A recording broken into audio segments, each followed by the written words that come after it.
What's going on, guys? Welcome back into the Fantasy Pros YouTube channel. We are back with another Sunday, another fun day. It's full of injuries, it's full of football, it's full of goodness, and we're here to hang out with you guys. I'm actually going to be, this is the halfway point in the season, if you guys don't realize this. It's week 8. We only have 8 weeks to go. It's been a very successful season to this point. I want to thank you guys for supporting the show. Definitely appreciate it. If this is your first time here, what we do on the show is I go through and I talk about the injuries. You can see those on your right-hand side of your screen. I go through those, talk about them, what the fantasy impact is, if there's anybody that you should know benefits from those injuries, and kind of what you should do with your team. And then from there, I'm going to go into Q&A and basically answer as many sit-start questions as possible. And basically we're just going to have a good time. First and foremost, I want to mention to you guys, we are giving away, I want to mention this before we get into anything, because we are giving away a Michael Thomas signed jersey. All you have to do legitimately is go to fantasypros.com/jersey-giveaway. And it gives you the instructions there. I will tell you that one of the requirements that you might as well do right now is you might as well just go hit that like button and hit the subscribe button on the YouTube channel. By doing that, you're already taking care of 2 of the steps that you have to do. You get entered multiple times for the more things that you do. So make sure you do that. Go check out the jersey giveaway because it is ending tonight. We're actually going to be announcing a winner. I think on the podcast, we're going to be doing that. So pay attention to that. We might announce that on the YouTube channel. I have no idea what we're doing with it, but we're giving it away. So I want one of you guys to win it. So make sure you guys do all that stuff. But let's talk about some of the injuries to start the day. Obviously, there's a game going on right now between the Jaguars and the Eagles, and Leonard Fournette is not playing in that game. If you guys didn't get him out of your lineup, you already know you're kind of screwed at this point. But Leonard Fournette, obviously not playing. They do expect him back after their bye. Their bye is next week, so you're going to get Leonard Fournette back after his bye week, and he should be ready to rock. I think that Carlos Hyde is strictly a handcuff to him. He's probably going to get 5 to 8 carries a game just to give Fournette a breather, but I think it's Fournette's backfield. So if you could buy low on Leonard Fournette, I might try and do that.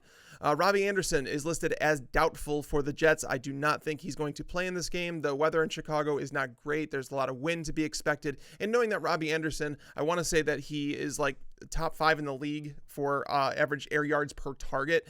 It wasn't a great game to play him anyways. Sam Darnold's not going to have a whole bunch of time to take shots down the field. So get him out of your lineups. He's not a good play. Moving down, we have Allen Robinson. Allen Robinson is considered to be highly questionable. I personally do not expect him to play in this game. If you guys were to watch him against the Patriots last week, he was not himself. He was not running routes the way he typically does. He was very limited. He actually had to sit out the end of that game. So to see him highly questionable for this game does not shock me. I don't think they should play him. I think he's out. So I've dropped him down out of wide receiver 3 territory, and I just feel like he's better off not playing this game. So, I'll update you guys on status as we go through. I have some updates. I will get some player updates as we go, so I'll try and let you guys know on those. Moving down to the next one. So Allen Robinson, obviously him missing from the offense is going to free up a lot of work. I think Tariq Cohen is someone that's going to continue to produce. I think that Anthony Miller is one of my favorite sleeper starts of the week. I liked Miller last week too, and I'm willing to stand up and say if the results weren't there, I'll own up to that. But I want to tell you the process was good because Anthony Miller did beat Jonathan Jones multiple times last week and could have had a big game had Trubisky been throwing the ball a little bit better than he was. But yeah, I do like Anthony Miller a lot. Taylor Gabriel with the wind in Chicago, because I walked out actually before I started recording, and the wind is starting to pick up. They're expecting 20 to 30 mile an hour gusts. It's not constant wind, so I still believe that Taylor Gabriel is a good start, but he comes with a little bit more risk than he typically would in a game like this. Going down, John Ross, he's out. I don't know if anybody's playing John Ross at this point, but he's out of lineups. Theo Riddick, he's another one that's out. Theo Riddick is not going to play, which means Kerryon Johnson's going to have a big role. But I do want you guys to know that Seattle has been a really tough defense against running backs. I mean, it just hasn't been a great matchup for them. There's been 4 running backs who have totaled 70 yards on the ground, but every single one of them has had at least 15 carries, something that Kerryon Johnson doesn't come across very often. So he's going to have to get it done in the passing game. I do have him as a high-end RB2 because of the lack of talent at the running back position right now, but just know that he's not like an automatic DFS play like he was last week with Theo Riddick out. Royce Freeman, he's another one that's out. This should have been expected. If you guys read the primer this week, I talked about Royce Freeman saying that he was not going to play in this game. It's a high ankle sprain. You're not going to come back after 10 days of rest. That was never going to happen. So Phillip Lindsay is going to get the start. I have Phillip Lindsay as a top 10 running back play this week. I do believe he's awesome play. Kansas City's secondary has been playing a lot better, but their run defense has struggled throughout the year. They've really struggled in that area. And Devontae Booker is like, if you're in a PPR format and you're looking for someone to kind of give you a semi-decent floor, I think he could fill in and give you that role. I think he scores at least 6-7 PPR points, so you could look at Devontae Booker for that. But Phillip Lindsay should see 15 to 20 touches in this game and on his way to an RB1 finish. Going on down the list a little bit more, Jamison Crowder out for the second straight week. I don't know if he's going to play next week, but he's definitely out for this week, not playing. Get him out of your lineups. I don't know if anybody really benefits from this, though, because the receiver core is just so bad there. If anything, Chris Thompson coming back is going to hurt him anyways. So Chris Thompson's going to play for this game. Probably should have mentioned that. Chris Thompson is in like the RB3 range for me. I don't know if they need to use him a whole lot against the Giants this week. The Giants obviously traded away their stud defensive tackle, Damon Harrison, this week, and they're going to be without Alec Ogletree this week, one of their run-stopping linebackers. So I think this Giants defense is going to allow Adrian Peterson a rather big day. So Chris Thompson could be eased back into the offense. So I have him as like a low-end RB3 this week. Going down, we have Jack Doyle. Jack Doyle's expected to play today, guys. Obviously, he's missed 5 weeks with this hip injury, and now he's coming back. I don't want to play him yet. But however, if he is available in your league and he's just sitting there on the waiver wire, go add Jack Doyle right now. Because if he makes it through this game without his injury, affecting him anymore, Jack Doyle's going to be back in the tight end 1 territory. And Eric Ebron is going to take the hit from that. But this week, I don't want to play him if I don't have to. Marlon Mack, another Colt player, he missed practice on Wednesday and Thursday, returned to a limited practice on Friday with an ankle injury. We don't really know what's going on with him. They're saying that they think he's going to play, but this is a problem because Frank Reich has talked about if you don't practice with the team, we're not going to give you as many reps as you typically would. So we don't know if Marlon Mack's going to be limited in this game. That's a little scary for us. But if he's playing, it's probably unlikely that you have a better option on your team that's guaranteed more of a role than him. So we obviously... You want to pay attention to that, but just know that Marlon Mack is questionable for this game. Pierre Garçon is out. Pierre Garçon is not playing this game. Get him out of lineups. I think they announced him as doubtful, but they said he's not playing. So don't worry about him. Nobody there you need to worry about. Matt Breida. He's someone that people are going to be asking about because Matt Breida is he's dealt with these injuries on and off all season. And it's like, why don't we shut this guy down? I mean, the 49ers, let's be real about it. The 49ers not winning games right now. They're not going anywhere this season. So why is Matt Breida playing through multiple injuries every single week? I have no idea. And then he has to keep leaving the game. I really don't want to trust him if I don't have to. I have him in RB3 territory, like low end. I think I have him as like RB34 or something like that this week. I don't want to trust him. I really don't. If you don't have to put him in your lineup, don't. It's best to just make sure he gets through a full game because it's very possible he goes out there for the first series, hurts himself, and has to be pulled from the game, and they just shut him down. If there's anything little that gets nicked on him, they're just going to pull him out and say, you know what, we're shutting you down. I don't know why they haven't done that yet, but it's going to happen. In his absence, like Raheem Mostert, he's the one that I would play if I had to choose a 49ers running back. I actually have him ranked ahead of Breida this week. So I do think that it's like if you're looking at running backs, like I'm going to pull up my running backs now just so I can tell you a few players because there's probably a lot of you who are going to have questions about Mostert. I had him as an ad in the waiver wire piece. So if you are looking at Mostert or someone like LaShawn McCoy, I'd probably go Mostert just because McCoy's not guaranteed to play. It's a matchup. The game script is going to be negative. I'd play Mostert over Doug Martin. I think Doug Martin's going to be a negative game script. I don't think he's a very good running back anymore. That offensive line isn't very good anymore. I'd play him over Aaron Jones. The thing is, Aaron Jones comes with some risk. Sure, he's got some upside, but against the Rams, it's not a good matchup. So Mostert, those are the guys who I'd be playing him over. But just know that he does come with some risk. And right now, guys, you guys can see on your screen, if you guys go to fantasypros.com/NFL/game day, that's our version of Red Zone for your fantasy team. I can't tell you, before I found out about this feature, I had I have three monitors in front of me, and then I have my laptop on the couch if I go sit there, and I always had like stat tracker up, and I had a different thing open, like trying to figure out, okay, what just happened to my fantasy team? Where did I get points? Where did they get points? You don't have to worry about that anymore because game day, what it does is actually takes your fantasy team and it updates you on your players only, so you don't have to worry about that.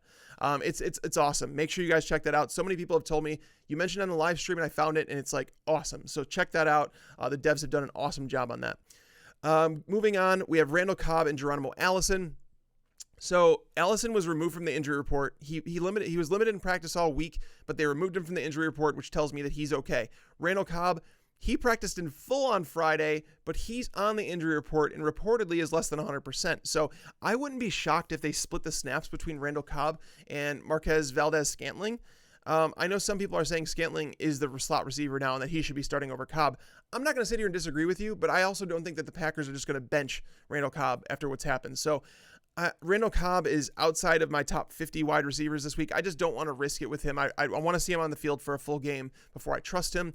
However, Geronimo Allison, to me, he's a wide receiver 3 and one that I want to play. So definitely Allison, get him in your lineups if you're even thinking about it. Like if there's someone that if you have like Devin Funchess and Geronimo Allison, I would play Geronimo Allison.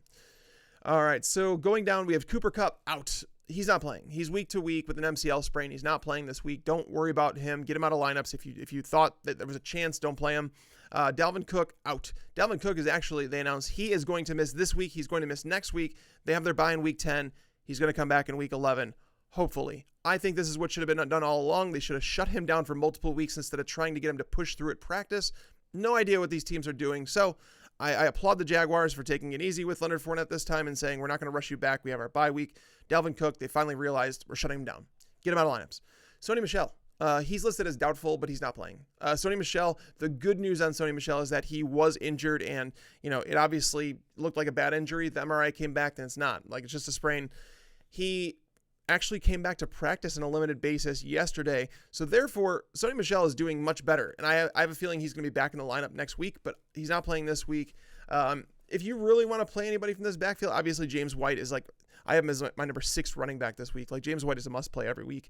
But Kenyon Barner, I don't think you have to play him. I have him down in the range of guys like Isaiah Crowell this week against the Bears. I have him by Corey Clement, who's playing right now. I have him by Carlos Hyde, who's playing right now. So it's like, I didn't feel great about him. The matchup is, it's not bad against the Bills. It's really not, but I just don't know how much they're going to play him.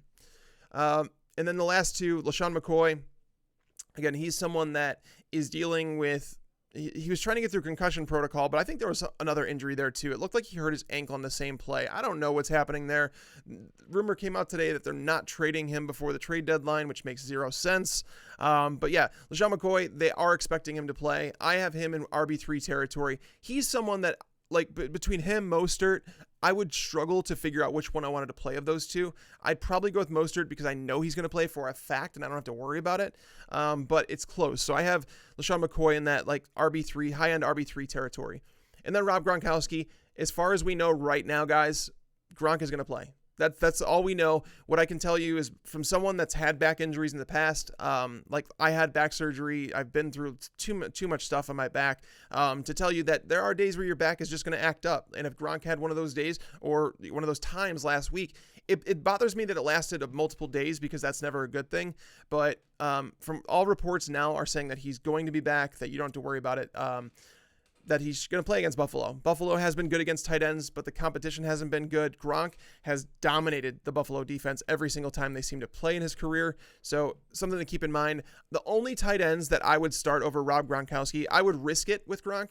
The only players that I would not, the only players I would play over Gronk this week are Travis Kelce, Zach Ertz, Jimmy Graham, Eric Ebron, George Kittle, and David Njoku. That's it. Those are the only ones that I would play if you had both those guys in your roster and you have to choose one.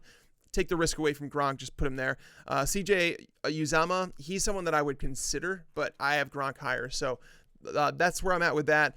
And that's where we're at with injuries. So now that you guys are caught up on all the injuries and, the impact of that, I will answer as many questions as I possibly can. So just know that I don't go in any particular order. I kind of jump around because YouTube, it doesn't like freeze things on my screen. So I grab them as I go. So hopefully, if I don't get to your question, I'm sorry, but I'm sure that at some point I'm going to talk about a player that you have a question about during this time because I try and, go in depth for you guys. So go ahead and ask your questions, and I'm going to take a drink of water before I don't for the next 45 minutes.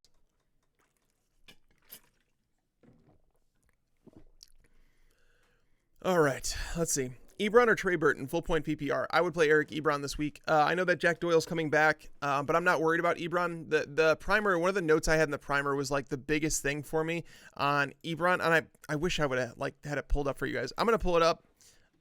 No, I'm not, because Word is not working for me. But anyways, so Eric Ebron going up against Oakland. Oakland, despite they've only seen 29 targets to tight ends this year against them.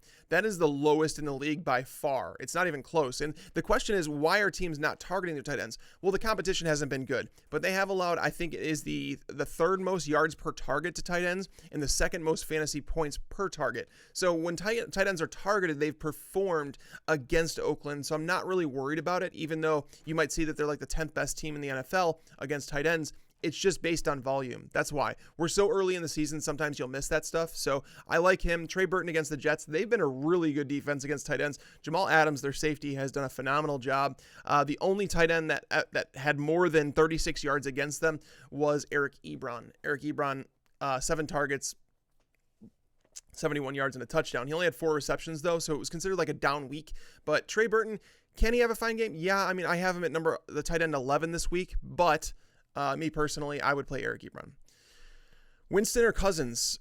This is a really tough question. So I really do like Jameis Winston this week. I've mentioned all along that Jameis Winston is a guy that's playing on a team that their defense is terrible. Now I think they're missing 4 of their front 7 on defense. Their secondary is terrible. Obviously, Chris Conte, one of their starting safeties, is on IR.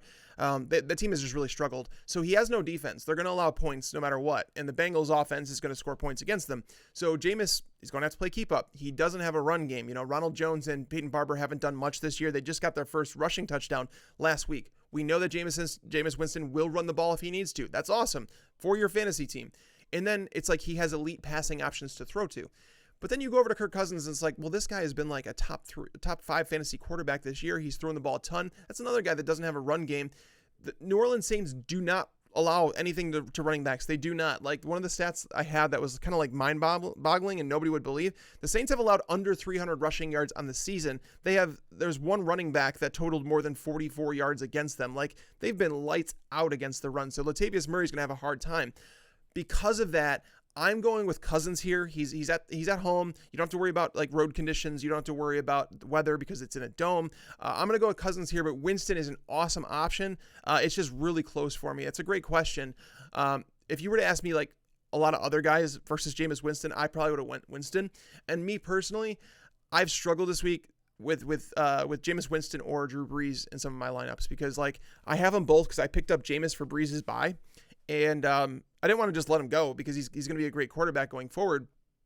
But I'm struggling between the two. I have Winston in there right now, and that's who I think I'm going with. But just know that he's a great play.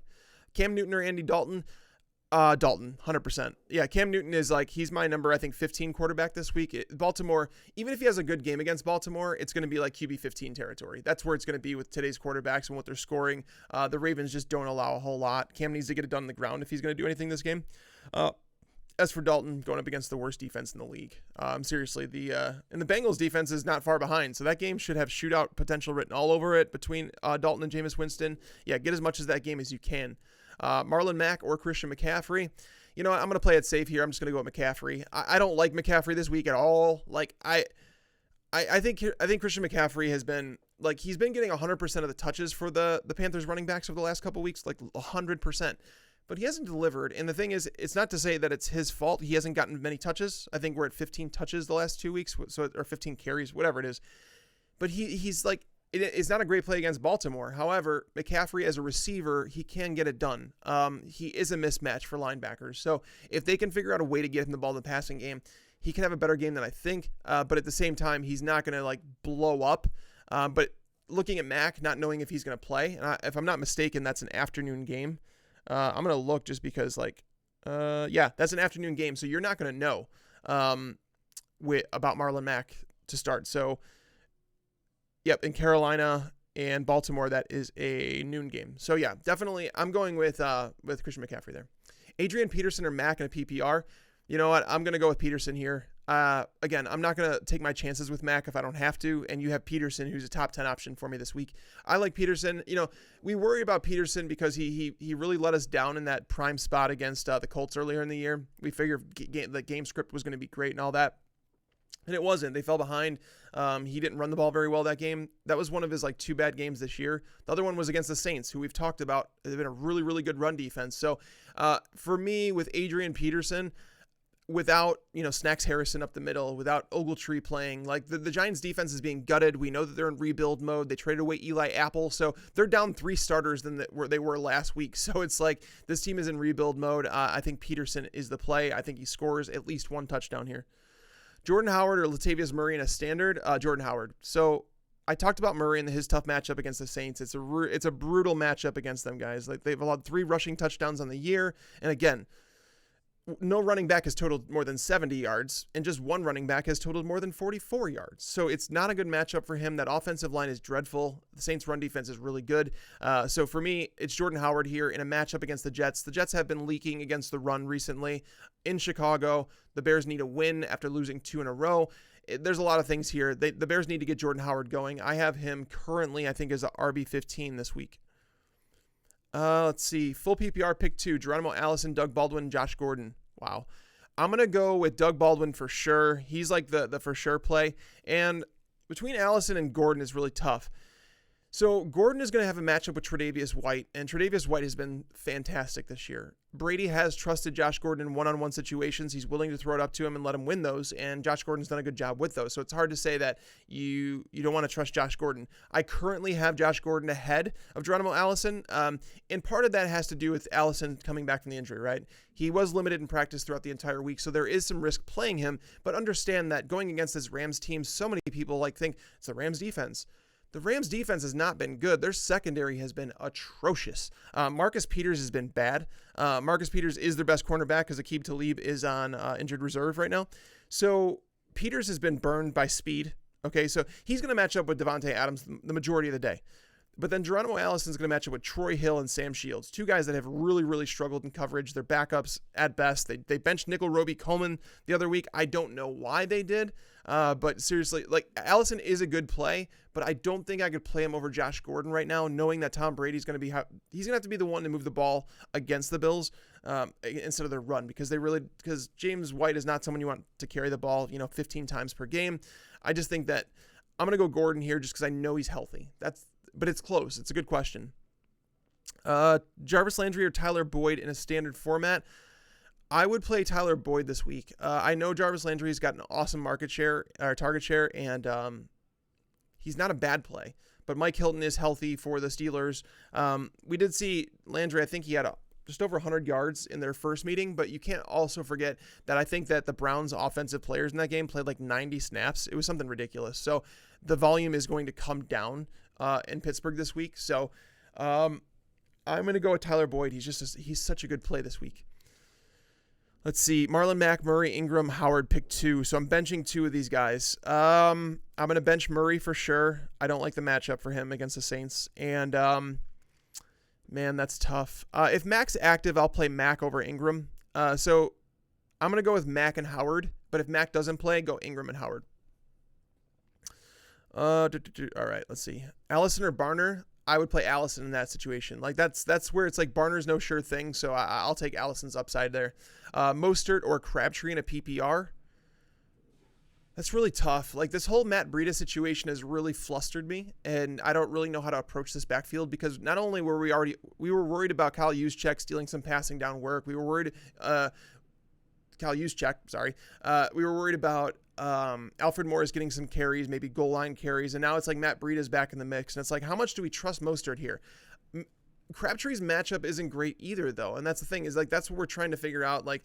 Does James Bradbury shadow Michael Crabtree? Does he shadow John Brown? We don't know. I would assume it's Crabtree. I'll take Mostert here because he's in a better matchup. Both of them have question marks this week, but I'll take Mostert and my chances.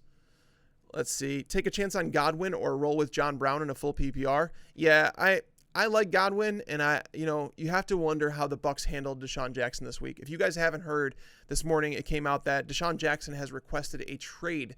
We have the trade deadline coming up at the beginning of this week. So do the Bucs rest Deshaun Jackson? Do they not give him much playing time, and do they trade him? Apparently the Bucs said they're unwilling to trade him, but it doesn't make any sense. He's at the end of his career. If they can get anything for him, if they can get him off the books, that's fine. So I don't know how much they're going to play him, but I do know that Chris Godwin has clicked with Jameis Winston. He's a solid play. I'm going to go with John Brown still, just because we know that it's consistent targets there, and Chris Godwin has been somewhat touchdown reliant. So I don't have to rely on a touchdown with John Brown more than I do the targets. So I'll take John Brown there, but it's close. Godwin could have a game though, just knowing that, Deshaun Jackson, if he clearly plays behind Godwin, far behind, if Deshaun Jackson plays less than 20 snaps, that could be a breakout game for Godwin for sure. All right, let's see. Jared Cook or Uzama. I'd play him. So guys, I'm going to read off some of the lines against the tight end, against the Bucs this year. They've played against 6 tight ends this year, and here are the Austin Hooper 22.1 PPR points, Vance McDonald 21.2 points, Zach Ertz 20.4 points, Trey Burton 16.6, David Njoku 15.2, and Ben Watson 8.4. Ben Watson was the worst performer against them, and he finished as the tight end 11 in PPR formats. It kind of just goes to show you the matchup is friggin' awesome. You can't get a better matchup. Uzama has been a top 10 tight end since Tyler Eifert went down. I played him in cash lineups myself a couple weeks ago when they played the Steelers, and it panned out. So I actually have him in cash lineups again this week. So I like Uzama. I'm playing him. I'm not worried about him. Pick one: Adrian Peterson, McCaffrey, or T.Y. Hilton. That's really tough. I want to say T.Y. here. The Raiders have been really susceptible to big plays down the field, and T.Y. Hilton obviously is, he's the guy who's gonna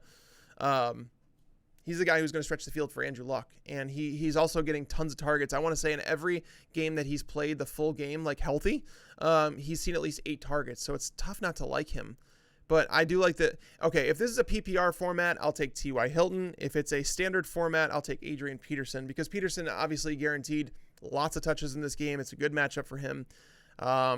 Yeah, so it just depends, Caleb, on what your scoring format is. Jordan Howard or Aaron Jones? This is Jordan Howard. Yeah, it's not really all that close either. So you guys should know, you said half PPR. So let me look at my half PPR numbers here. So the Rams have not allowed a running back, not a single one, more than 14.4, more than 14.4 half PPR points. That's ridiculous. They've been one of the best run defenses in the league, and part of it has to do with teams not able to establish the run. A lot of teams have come from behind, and it's limiting the rushing totals against them, and I get that, but it's just not a matchup. The Packers are underdogs here. They opened as 10.5 point underdogs. It's dropped down to 8 because it never should have been that high. I still think 8 somewhat high, but it never should have been there. Aaron Jones is locked in a timeshare. It's a 3-way timeshare with Jamal Williams and Ty Montgomery. I broke down the touch totals over, the entire season. You can clearly see he's getting 1 more touch per game than Jamal Williams over the last 3 weeks, consistently 1 touch more. Ty Montgomery's involved. It's just, I don't like him. I don't like Aaron Jones this week. There is a breakout that can come, but at the same time, it's take the matchup with Jordan Howard against the Jets in what's the atmosphere in Chicago is better for a run game today. Hey, Tags, am I crazy to start Gabriel over Tate or Carry on in PPR? Kind of, yeah. I like Gabriel this week. I really do. But you have to understand that when there's wind gusts for a player like Taylor Gabriel, that's going to be problematic. So what they're going to have to do is incorporate him in the screen game, which they do. They're going to have to give him some shorter targets so that he can make some things happen after the catch, which he can. But again, these are things that are not what he's known for. It's not what's going to break open a game for you. So I don't want to rely on that. I would prefer to go with Tate or Carry on here. Let's see. Skip down. All right, Mark Ingram or Geronimo Allison. I would play Ingram. I'll take the guaranteed touches. It's not a good matchup. Minnesota has been good against the run. They will be without Linval Joseph. They're actually missing a few players. Andrew Sendejo is out for this game. There was someone else that was out for this game for them. I can't remember. They're supposed to get Everson Griffin back, but that's not really going to help the run defense so much. But I'll go with Ingram here and just take the chance at a touchdown. I always want to take running backs, especially when we're looking at a wide receiver who's coming off a multi-week injury, which Geronimo Allison is. I like Allison this week. I really, really do. But he's a better DFS play for me this week just because I know there's some risk involved with him. Chubb, Ingram, or Howard?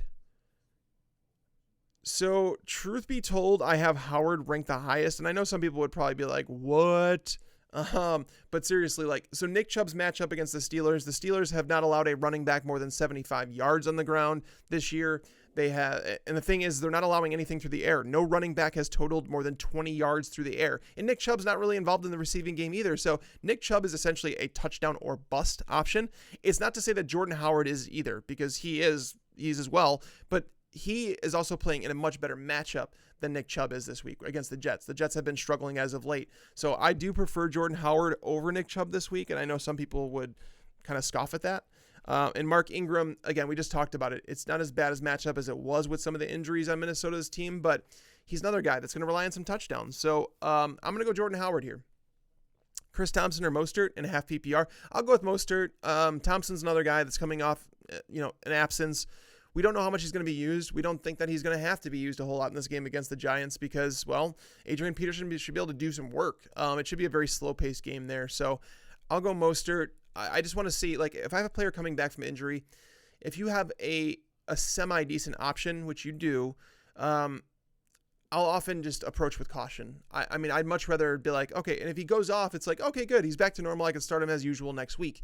Most of the time, they just ease him back into the offense, and they're not, like, great. Marquise Goodwin or Marvin Jones, I would play Marvin Jones. With Pierre Garçon out, it's, Patrick Peterson is going to see a whole lot of Marquise Goodwin, and that's not great for him. So I'm going to go with Marvin Jones. I think Seattle has looked better than people expected. They have looked better, but there's been a lot of circumstances around Seattle. I wrote about it in the primer this week, so if you want to read up on that, there's a reason I think that the game between the Lions and the Seahawks, I think it could be higher scoring than people think. Just because the Seahawks defense, just came across my screen, so you guys know, Khalil Mack and Allen Robinson are both inactive. Also, Robbie Anderson has been announced as inactive. So happy we're getting that news out to you guys because I don't want you guys to be missing something. Feel like you're missing something when you're part of the show. I want you guys to know. And if you guys obviously hear something before we do, put it in the chat. Let everybody know. It's like a community here. We're killing it, guys. But yeah, where was I at with this question? But Marvin Jones, but yeah, that matchup I think has a chance to produce much more fantasy points. So I think Marvin Jones is like, he's not, I want to say touchdown or bust because he hasn't been like a go-to target. I think Kenny Golladay is the new number one for them. But at the same time, the Seattle run defense has been pretty legit. So I am looking at this game and thinking, I want to play Marvin Jones if I can, and especially if you're looking at a situation like this where you're looking for a home run, whether it be Goodwin or Jones. I'm going to choose Stafford throwing him the ball, and Marvin Jones is a more talented receiver than Marquise Goodwin. Mostert or Allison in a standard? That's a really good question. In that question, I'm going to go with Geronimo Allison because both of them come with risk, especially with Matt Breida playing. If Breida wasn't playing, I probably would have went Mostert there, but I'm going to go with Geronimo Allison. Am I crazy to start Olsen over Breida? I don't think you're crazy. I don't know if I'd do it, to be honest with you. I'd probably play Breida in that situation because Olsen's been just terrible. The matchup for him is good this week, though. I mean, I shouldn't say good, but it's decent against Baltimore. I would play Breida, though. Uzama or Traquan Smith or Chris Thompson in the flex. I have Kittle. Of those options, I would play Uzama. So Traquan Smith isn't a bad play. I really don't think he's a bad play, but he's kind of like a boomer bust option. Like you understand that, right? Like anytime you play a Saints wide receiver that's not named Michael Thomas, you understand it's going to be a boomer bust week. Do I think the Vikings give up, 3 touchdowns and 300 yards to Drew Brees? I don't know. I don't think so, but it's possible. Minnesota's been worse against the pass than people think, and knowing the injuries they have, it's very possible. They've really been bad against tight ends, so Ben Watson could have another big week. Chris Thompson, again, coming off injury. It depends on what you're looking for here. Let's go this way. If you're looking for someone that you feel like he's going to perform and you just need to know that he's going to perform, he's not going to let you down, I think Uzama is the guy. I think that he's a guy in PPR formats you could lock in for 10 to 12 PPR points, and that's that. I don't think he's going to have like a 20 PPR point game. I don't think that's going to happen. Whereas Traquan Smith, he could get you like 4 to 6 PPR points, but he's also got upside in that 20-point range. So Traquan is an interesting one. It just depends on what you're looking for, Marty. All right, I'm taking another drink real quick.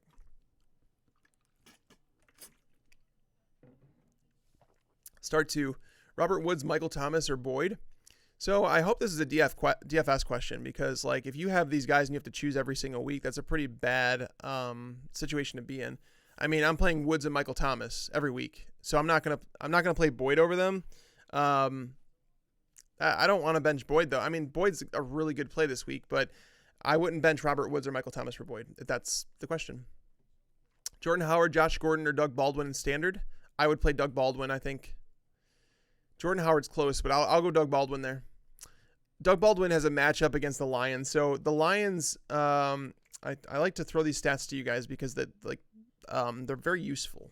So the Lions this year have allowed 4 wide receivers to score 18 or more PPR points against them. 3 of those wide receivers were slot receivers, which Doug Baldwin clearly is. So the other one was Devontae Adams, who, well, he just scores on everybody. So the other ones were Danny Amendola, Marquez Valdez-Scantling, and Quincy Enunwa. So I think that Doug Baldwin's an awesome play this week. Detroit obviously adding Harrison to their the defensive line. It should stop the run a little bit more than they have in weeks past. So I think that Doug Baldwin's a great play this week. I would play him over Jordan Howard and Josh Gordon. Trey Burton or Gronk. I mentioned at the top of the show, if you missed that one, Juan, that Gronk, there's only like 6 tight ends I'd play over him, and Trey Burton's not one of them. Trey Burton's a tough matchup against the Jets. He should see more opportunity with Allen Robinson now officially inactive for the game. But at the same time, I can't start him over Gronk. Can't, especially knowing what Gronk's done against Buffalo. Even if you go to last year, he dominated them both games. Choose a running back and a flex. Doug Martin, Chubb, Taylor Gabriel, Geronimo. So I'll play Chubb over Doug Martin. I don't think Doug Martin has anything left. I mean, he's going to be a floor play, but I don't think he's a great play against the Colts. The Colts their run defense has been pretty good with their rookie linebackers they have there. They've been pretty good. So it comes down to Taylor Gabriel and Geronimo Allison. I'll play Allison of the two. Again, Allison does come with some risks, but Gabriel, the risk with him now with the wind in Chicago, that's the risk with him. I think he's a good play, and there's a possibility that he blows up, and you're like, damn. But with the weather conditions here, I'll take a look at them again before the game, and I'm going to update my rankings and all that stuff. But I'll probably go Allison unless we hear that the winds in Chicago are going to die down.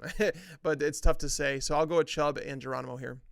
Kittle or Jordan Reed? Kittle. Yeah, you can't bench Kittle right now. Jordan Reed, the process has been right to play him. Everything makes sense. Like the vital signs are good with him. The production just hasn't followed. So I think Jordan Reed will eventually have a breakout game, and it might be this week. Who knows? But for now, he's just at the bottom of the tight end 1 territory just because he's not producing with what he's being given. Let's see here. Boop, boop, do. There's that. I just wanted to check and make sure I didn't miss any other news. Sorry about that, guys. Doug Martin or Geronimo Allison, I would play Allison. Randall Cobb or Watkins in the flex. This is Watkins for me for sure. So the way that knowing that we had another matchup against Denver and Kansas City earlier in the year, I wanted to go back and see like what happened with Tyreek Hill in that game. Like, why did he not have a big game? Denver has been allowing some bigger plays to wide receivers. So it's like, why wasn't Tyreek Hill going off? It was really interesting. I went back and actually rewatched that game this week just so I can kind of like give you guys an idea as to why that happened. And the reason it happened is because they basically were willing to give him everything underneath. They were playing 5 yards off the line of scrimmage, and they were respecting his speed, and they were saying, hey, if you want to give him dump offs, that's fine. If you want to give him, do these little gadget plays, if you want to run screen plays, you could do that with them, but we're not going to let him beat us over the top. And it worked. So I don't know if there's any reason for Denver to change that, but Sammy Watkins is a guy that can beat you as well. So if they're going to shade a safety over the top, Watkins got hurt early in that game the last time they played, so it could have changed things a little bit. But I think Sammy Watkins is a solid wide receiver 3 that comes with some upside. If you guys are missing, the Eagles are currently up 17-12 on the Jaguars, and there is 20 seconds left in the third quarter. Let's see. Marvin Jones, Lockett, or Jordy in a half PPR, which two? There's a lot of people in there. All right, so guys, if you can't, so Jordy, Demaryius Thomas, Marvin Jones, Lockett. Guys, try and narrow it down to a couple players. Like otherwise, it's like I'm going back and forth. Just narrow it down to like 2 or 3 players at the most. I know you have Edelman and Kenny G right next to each other in your rankings, but who would you start in standard scoring? I would go with Edelman just because he's a little bit safer. Again, I do think that Seattle's secondary is exploitable. I think they can be beat, and I think that Galladay will have a solid day. I have him as a wide receiver too, but I do know that Edelman is extremely safe. Tre'Davious White is going to see more Josh Gordon than anything, which means that Julian Edelman is going to be running free. And Julian Edelman is kind of like a running back, where it's like he's got guaranteed touches. There's no situation, unless he's hurt, where Tom Brady's not going to target him at least 8 times. So knowing he's getting at least 8 targets against the Bills defense and against a cornerback that's not Tre'Davious White, I'm going to go with Julian Edelman. Play Ronald Jones ahead of Allison, only if Barber is out, standard league. So yeah, the only way that I wanted to play Ronald Jones this week, like confidently, is if Barber was out. If Barber was out, I'd put Ronald Jones into like the high on RB3 conversation, because I think it's like a fantastic play. The Bengals are without 2 starting linebackers, including Vontaze Burfict and Nick Vigil. This week, their defense has been so terrible across the board. Like Cincinnati's been terrible. So I think Ronald Jones or Peyton Barber could score like plenty of points this week, but we don't know which one, because it seems like Barber is going to play. So I'm going to go with Allison here. Gronk, Doyle, or Clay? Gronk. That one's Gronk, easy. Alex Collins or Allison in standard flex? Whew. That's tough. Carolina's run defense hasn't been what it once was. They've been allowing a lot more to running backs. They've only allowed 2 rushing touchdowns, though. That's the problem. I'm going to go with Alex Collins still, just because, like, Geronimo, man, there's a lot of Geronimo questions here. But Alex Collins, I will go with Alex Collins here, just because I like the guaranteed touches. We know he's healthy, and if you look at the breakdown of touches over the last like couple weeks, he's clearly ahead of Buck Allen. They're going to split some goal line work, like there's some red zone work. That's what's been happening all season, and that's fine, I guess. But just give me the guaranteed touches. I'll take that over Allison. Unless you're looking for like pure upside, then you can go Allison, but I'll go Collins there. Would you trade Fournette, Ito Smith, and Juju for Chris Godwin and Chubb? No, I wouldn't. Not even close. I don't even need to think about that one. Like, legitimately, don't do that. Fournette's going to come back. He's going to be fine. Like, I think that Fournette, he could have played this week. I really believe that. But I think the Jags were like, well, 2 more weeks of rest. We'll take 2 more weeks of rest to make sure. Yeah, Ito Smith, he's a fine flex, but Juju is like a borderline wide receiver 1. And Chris Godwin right now, with Deshaun Jackson on the roster, he's like a boomer bust wide receiver 3, wide receiver 4, and Nick Chubb is in the RB2 range. I'm going definitely like the Fournette side. Start Gronk over Olsen if I'm already starting Breida. I would already start Gronk anyways. Like, I'm playing Gronk there.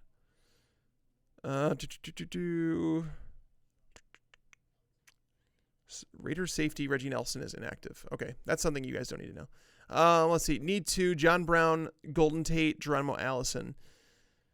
I would play John Brown and Golden Tate of those. Was it Church? Would you play Njoku over Gronk? Yeah, he's one of the tight ends. There's 6 tight ends that I would play over Gronk this week, and Njoku is one of them. All right, let's see. Colts or Steelers defense? I would play the Steelers defense. I think they're locked into sacks here. Like, I'm just taking the high floor. The Colts defense, it's just weird. We don't know what the Raiders are going to do on offense this week with no Amari Cooper. They're going to come out with some different plays. They don't have Marshawn Lynch. So do they come with quick hitting passing plays? They get a lot of yards after catch. It's just really tough. Whereas the Browns, we at least know that they allow plenty of sacks. It's a high floor game for them. The Steelers are big favorites here. They're at home. All those things to like. Would you trade Jimmy Graham for Josh Gordon in Dynasty? Abso-friggin-lutely, I would. Give me Josh Gordon all day.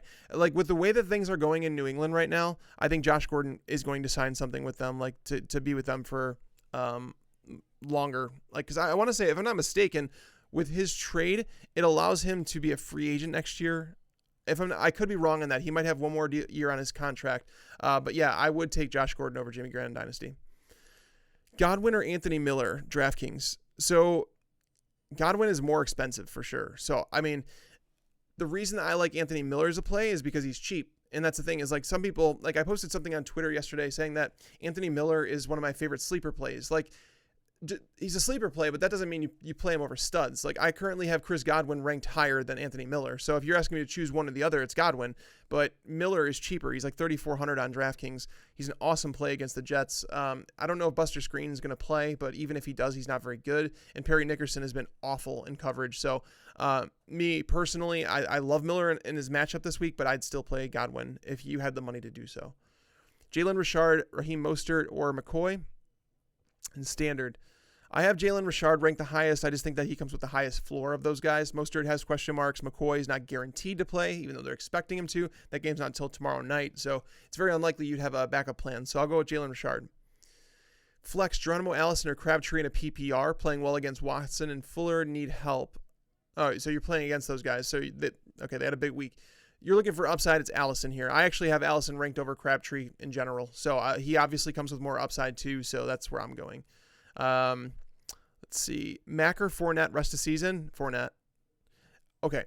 So, again, I mentioned this at the top of the show. I need to tell you guys again. If Leonard Fournette can be had right now for cheaper than RB1 value, trade for Leonard Fournette. He's going to come back. He's going to be the RB1 of this offense. There's not any worries about that. Yeldon and Hyde are going to combine for maybe 10 to 12 touches a game. And considering their running backs get upwards towards 30 the majority of the time, Leonard Fournette is like 15 to 18 touches, and he's one of the best running backs in the NFL. I'm trading for Fournette if I can right now. Emmanuel Sanders or Doug Baldwin PPR. I have Baldwin higher this week. Emmanuel Sanders against Kendall Fuller. Kendall Fuller's been playing really well lately. That Kansas City secondary has been playing really good football. And it was kind of unexpected, too, because it's like you think about it and you're like, okay, well, Orlando Scandrick, they got him. He was someone that basically was left for dead from the Cowboys. Nobody wanted him. And then I think he went to the Redskins. I think they cut him. There was just a lot of things going on. They moved him to perimeter cornerback instead of slot. He's been fantastic. Kendall Fuller's been able to stay in the slot. And man, those guys, he's been playing better. Even Steven Nelson is playing better than I think. He's the weakest link, I think, in the secondary and can be picked on. But Emmanuel does have a pretty tough matchup this week. Not to say he's like a terrible start, but I played Baldwin. Bye week problems, Carr, Eli, or Beathard. I'm going Eli if you have to choose. Because, like, Washington, their secondary has looked lost at times. Philip Lindsay, are you worried about game flow? No, not really, because he's still a running back that's used in the passing game. Like, they don't avoid him in the passing game. He's not like Jordan Howard or anything. He's not Derrick Henry. Like, he's game script proofed as far as I'm concerned, and he's in my cash game lineup, so I do trust him. I know they're on the road. Kansas City is a tough place to play, but Kansas City has been terrible against running backs. I was looking at this earlier today. I'm going to give you guys the number. So there have been 11 running backs who have scored at least 11.6 PPR points against them. Why do I say 11.6 PPR points? Because that's what it took to be an RB2 in PPR formats last year. 11.6 points. They've allowed 11 of those running backs already this year. There's only one other team that has allowed more than 9, and that's the Arizona Cardinals, who everybody refers to as the worst defense in the league. Kansas City is terrible. They've allowed 5 RB1 performances and 4 elite performances, which is 20 points or more. So Philip Lindsay, do you think that Devontae Booker is going to be a thing? Because, I think Booker can actually produce some points in this game, but Philip Lindsay is going to be on the field for the majority of the snaps, and he is using the passing game. Like, coming out of college, he was actually one of the better three down backs that I had. I didn't think that he would be able to carry a massive workload. I didn't think that was who he was, but I thought he was a good change of pace back or someone that could, split a timeshare, and he's looked fantastic. So I'm not worried about Lindsay. All right, let's see. All right. Brandon Cooks or Philip Lindsay, standard flex. That is tough, man. That is really tough. Wow. I don't know how you can't play both these guys. I really want to, because I have Lindsay as a top. I think I have him as my number 9 running back, and I have Brandon Cooks as my number 9 or 11 receiver. I can't remember which one. Him and Robert Woods are both top 12. I want to play both. Like, David, there's got to be a way to get both those guys in your lineup. I'm playing both of them. Like, I can't bench either of them. I can't tell you which one to do because I'm playing them both. I need a wide receiver 2 and a flex. Allison, Goodwin, or Jalen Richard. Okay, the wide receiver 2 is Allison. The flex is Jalen Richard. Pick 2, Cohen, Kerryon Johnson, or Crowell in a standard. All right, so this is definitely Cohen and Kerryon Johnson. Like, Crowell is against the Bears. The Bears have been so good against the run. Let's see. Losing Khalil Mack hurts their pass rush more than anything. Let's see. Cooks, Hill, Sanders, pick 2 PPR. Cooks you're playing him. You're playing Hill. Yeah, you're sitting Sanders there. Chubb or Peterson in PPR. Thompson is active. Yeah, we kind of knew all along that Thompson would be active for this game, but I'm still playing Peterson here. Neither are involved heavily in the passing game, but Peterson has caught a few passes here and there, so he's able to at least, and the matchup is much better than Chubb's. Like, Pittsburgh has been really good against the run, underrated as a matter of fact. Let's see. Bench Miller given the wind gusts, thinking of playing Traquan instead. Thanks, Tags. So the wind gusts don't really affect someone like Anthony Miller as much because he's not like the always go down the field type of receiver. Like he plays out of the slot. He should see some quick hitting targets and he can make some things happen after the catch. I don't think it affects him that much, honestly. Would I play Traquan instead? I think I have Traquan ranked ahead of him, so yeah, I would. But I just wanted to let you guys know that I don't think the wins affect someone like Anthony Miller as much as they do someone like Taylor Gabriel. But yeah, I have Traquan. Let's see. I have Traquan as my number 40 wide receiver, and I have Anthony Miller at 45. So yeah, it's Traquan. 10-team standard, Taylor Gabriel or Geronimo Allison. Man, I had Taylor Gabriel higher. I had Taylor Gabriel at number 25. I had Allison at 29. But I'm slowly trying to figure out where I'm going to move Gabriel to because I'm definitely going to lower him on my board because of this whole win situation. I still think he's a good play though. Man, I'd probably go with Allison just knowing the factors. But it's close. It's a good question though, Jason. Geronimo Allison, Watkins, Ingram, Flex. Man, all these, I swear to God, I'm gonna skip over the Allison comments after this because like we have to talk about some other players. I only have like a couple minutes left. Let's see. So Sammy Watkins or Ingram or Allison. I would play Sammy Watkins of those, I believe. Let's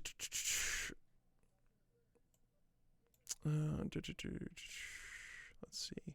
Brown or Diggs for wide receiver 3 standard. I'm guessing that's John Brown or Stephon Diggs. I'll go with Diggs. He played well against Marshawn Lattimore last time they played, like really well. John Brown, we don't know if he's going to be shadowed by James Bradbury or not. It's not a terrible matchup. I like John Brown this week, but I'll take Diggs. Start Uzama or risk starting Gronk. So I have Gronk one spot higher. It's close. Like that's like literally the teetering point for me. That's like you don't go beyond that.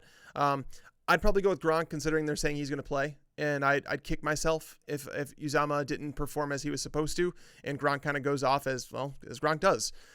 So yeah, know that. Chris Thompson or Mostert in a PPR.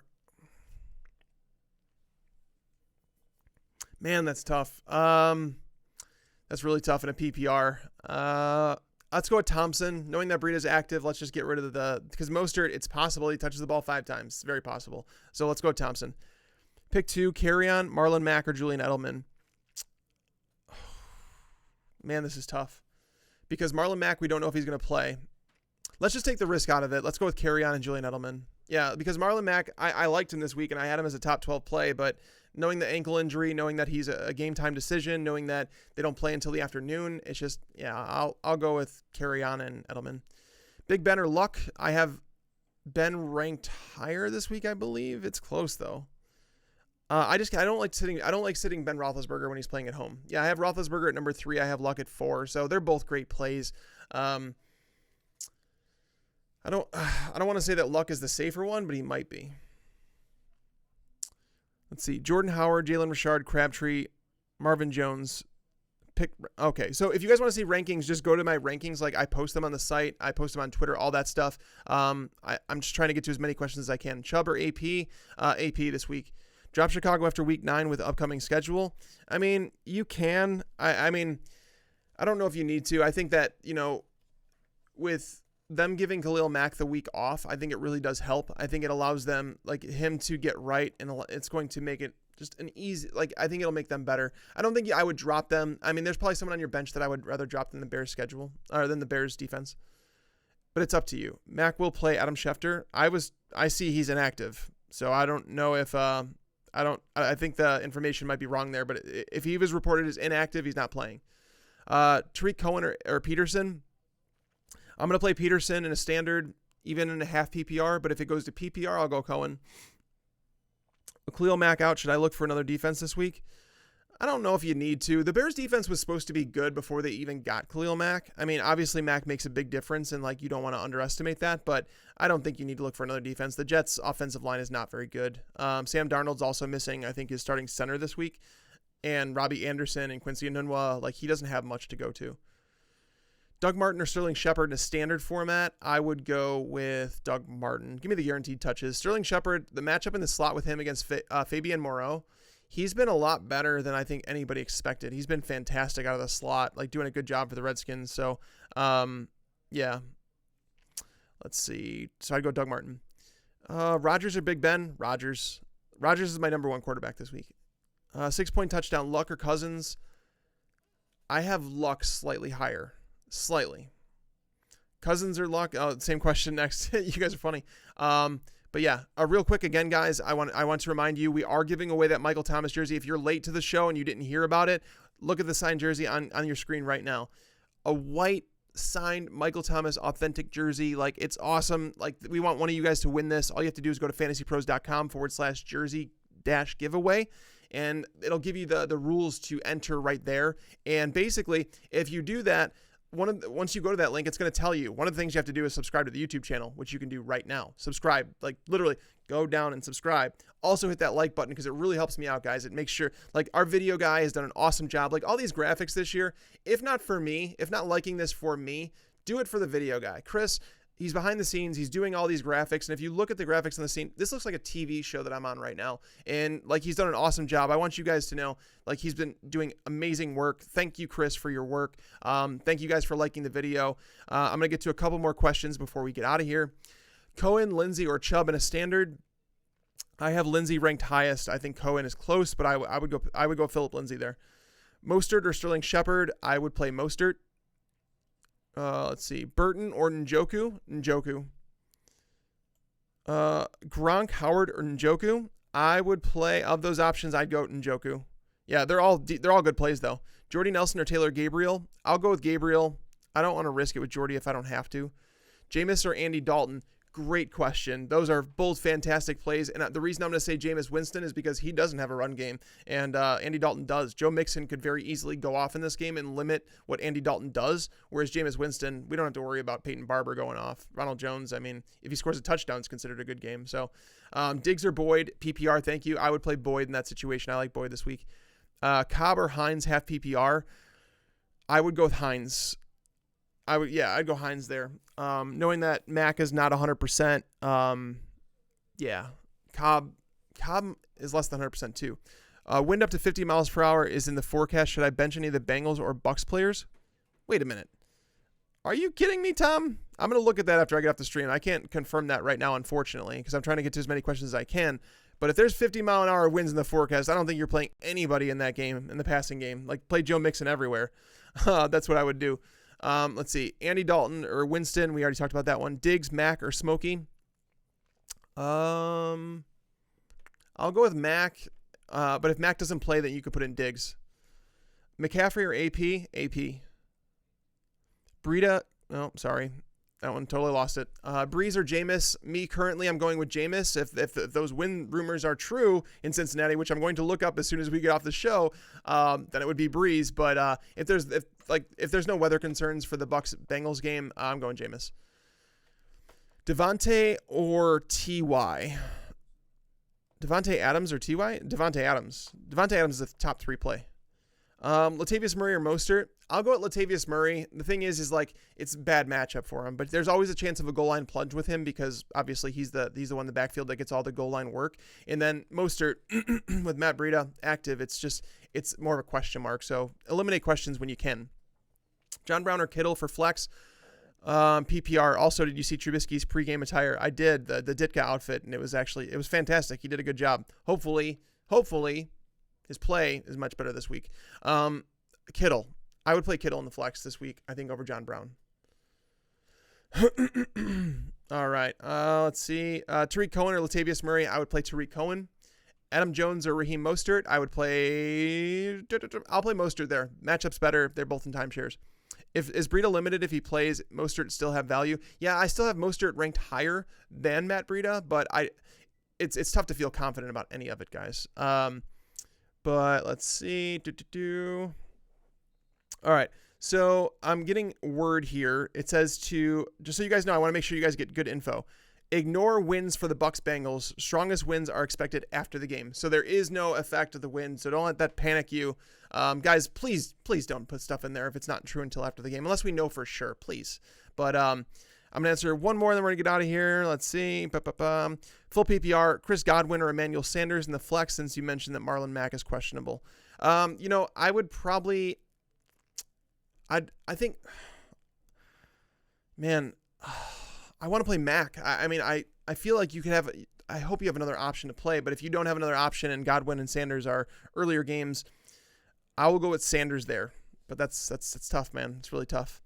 But thank you guys, as always, for watching. Definitely appreciate it. Hopefully you guys learned something. That's basically the point of the show, is for you guys to come in here, learn something, maybe get a question answered, maybe just learn something about DFS, whatever you want.